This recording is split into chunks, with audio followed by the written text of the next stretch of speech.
So I watched the video this morning, and can you kind of give me an overview? It looked nighttime, clearly guy in distress, and I don't know if it was a family call, or can you kind of give me a high level of it?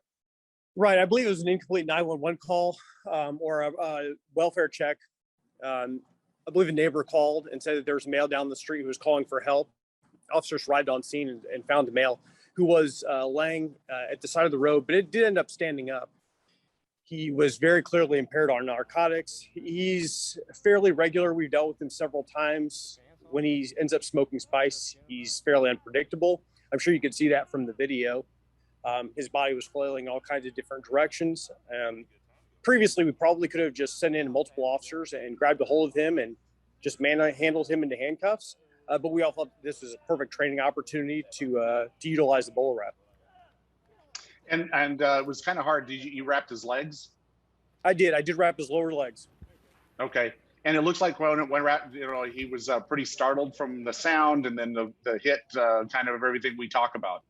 Absolutely. I think the most valuable part of it was the distraction technique. I think it snapped him out of his drug craze for about 5 seconds, enough to realize that something was happening. He didn't resist, and the officers were able to get him into handcuffs without further issue.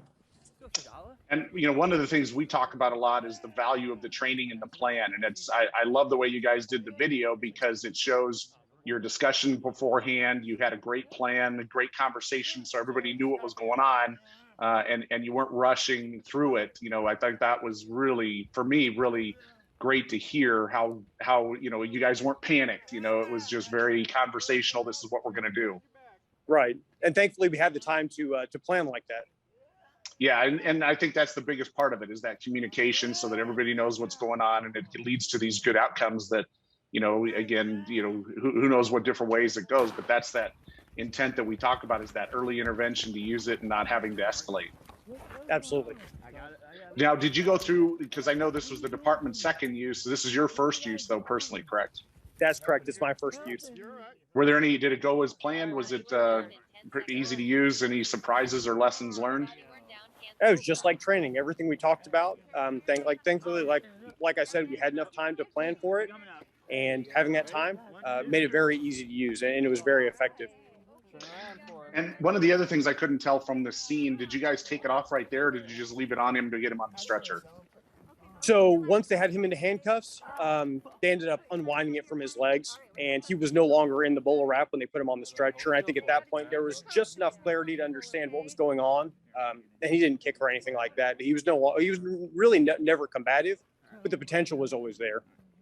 Sure, yeah, and you could tell clearly he was under something, because erratic behavior and not kind of that normal action. Was there anybody else around, like neighbors or anybody else that you all had to communicate with? Never that I saw. I think afterward there was maybe a neighbor that came out, or someone who knew who he was, but never during the incident did I see anyone come out, present themselves, videotape, or say anything about the BolaWrap use. I actually got on the radio and made sure to notify everybody that if there was a report of shots fired, that was just us. It was just the BolaWrap being deployed. Right. Again, part of the plan, which again I think just shows to how well you guys have done on your training and the professionalism you guys have done, which is just fantastic. Yes, sir. Is there any thing, that's all I really had. Is there anything else you wanted to let me know about it, or comments on the technology? No, it was very useful. I think the only thing I would say is mostly everything we can use on our duty belts is single-handed.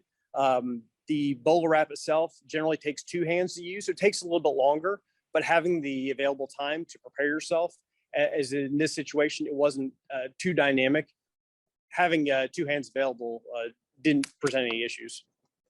Well, I don't know if you've seen the new Bola 150, but we address exactly that concern, because we got rid of the fact you had to charge it. So now you just take it off of, so now you just take it off, or power it on, I should say, and then you press the button. It's a 2-step. It gives you a green LED that tells you you're good to go. So I'm going to get with Jeremy and get some of these out there for you guys, because the concept and everything deployment wise is the same. It's just the device is one-handed. And the other thing I think would be helpful, and I noticed in that video, because it was nighttime, we put 2 LED flashlights on either side of the laser now, so that would give you a little bit of illumination and not just the laser line laser. Well, fantastic. I really look forward to having the possibility of using that one. I will send you, I don't know if you've seen anything on it, but I'll send you a link that just kind of goes through some of the details on it so you can learn about it a little bit. Please do. Yeah, we just launched it 2 weeks ago. So again, this conversation and this voice that you guys have in the field, you know, is what we need to get back to make sure we're continually improving it, because it is single-handed. You just power it off. Your other hand's always free. To your point, you know, that's the best safety aspect, so that if you have to be ready to do it, you can. You don't have your both hands tied up. Yes, sir. I completely agree with you. All right, sir. Well, thank you very much for your time. I appreciate it, and really appreciate you jumping on the call. So you have a great day.